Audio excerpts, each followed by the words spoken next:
وشفاء لما فی الصدور، دوسری صفت یہ ہے کہ قرآن شفا ہے ان بیماریوں کے لیے جو تمہارے سینے میں ہیں۔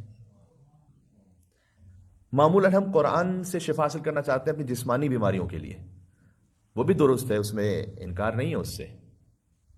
ایک شخص آیا امیر المومنین کے پاس، نے کہا کہ مولا میرے کمر میں بہت درد ہے۔ امام نے کہا درد کی جگہ پر ہاتھ رکھ کے 30 مرتبہ پڑھو، سنے انا انزلناہ فی لیلۃ القدر، تمہارا درد ٹھیک ہو جائے گا۔ جسمانی بیماریوں سے بھی شفا ہے، اس سے انکار نہیں ہے۔ علامہ مجلسی یہ کہتے ہیں کہ میں نے 1000 ایسے افراد ہیں جنہیں سورہ الحمد کے ذریعے سے شفا عطا کی۔ ہم سب قرآن سے شفا یاب ہوں، مل کے صلوات بھیجیں محمد و علی محمد صلی اللہ علیہ وسلم۔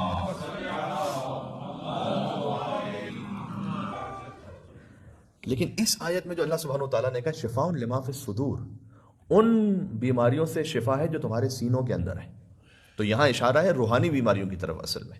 اصل میں قرآن آیا تھا اس شفا کو دینے کے لیے۔ مثال کے طور پر اگر کسی میں صبر کم ہے تو حضرت ایوب کے جب واقعے کو قرآن میں پڑھتا ہے تو اسے صبر کی توفیق ہوتی ہے۔ مثال کے طور پر کسی کے دل میں کینہ بہت زیادہ ہے، کبھی ہوتا ہے کسی کے دل میں کینہ بہت زیادہ، آپ کسی کو معاف نہیں کر پا رہے، تو آپ حضرت یوسف علیہ السلام کے واقعے کو پڑھتے ہیں کہ ان کے بھائیوں نے 30 سال تک باپ اور بیٹے میں جدائی رکھوائی، اور 30 سال تک حضرت یوسف علیہ السلام اتنے مصائب میں رہے۔ اس کے بعد فرمایا کہ لا تثریب علیکم اليوم، آج تم پر کوئی جرم اور تمہارے لیے کوئی سزا نہیں ہے تم پر۔ تو یہ قرآن جو ہے نا وہ سینوں کے اندر جو بیماری ہے اس کو ٹھیک کر دیتا ہے۔ خطبہ نمبر 198 ہے نہج البلاغہ کا، اس میں مولا نے قرآن پہ بات کی ہے بہت، اس کو آپ پڑھیں تو اچھا ہے۔ خطبہ نمبر 198 نہج البلاغہ سے، اس میں مولا یہ فرماتے ہیں، ایک چھوٹی سی تمہید اور وضاحت کے ساتھ مولا کا کلام پڑھتا ہوں۔ دنیا کے معاملات میں جب ہم علاج کرواتے ہیں تو کتنا ایسے ہوتا ہے کہ اس کے سائیڈ ایفیکٹس ہوتے ہیں۔ مثلا کیمو اگر کوئی خدا نخواستہ اسے کروانا پڑے گا، بھائی آپ کے بال ختم ہو جائیں گے، آپ فلاں میڈیسن لیں گے تو آپ کو غصہ بہت آئے گا، ہائپر ہو جائیں گے، آپ کی ایک بیماری تو ٹھیک ہو جائے گی لیکن آپ ہائپر ہو جائیں گے۔ فلاں میڈیسن لیں گے، آپ کے دل کا درد ٹھیک ہو جائے گا لیکن آپ کے لیے نیند میں ایشو شروع ہو جائے گا، جس کو ہم سائیڈ ایفیکٹس کہتے ہیں۔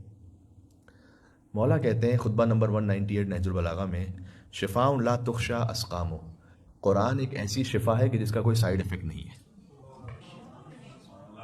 یعنی یہ نہیں ہوگا کہ ایک چیز ٹھیک ہوئی تو دوسرا مسئلہ شروع ہو گیا، کہ اگر کسی کا جو ہے وہ کینہ ختم ہو گیا تو وہ بے صبرہ بن گیا، بے صبرہ اگر وہ ٹھیک ہو گیا تو وہ غیبت کرنے والا بن۔ ایسا نہیں، کوئی سائیڈ ایفیکٹ نہیں ہے قرآن کا۔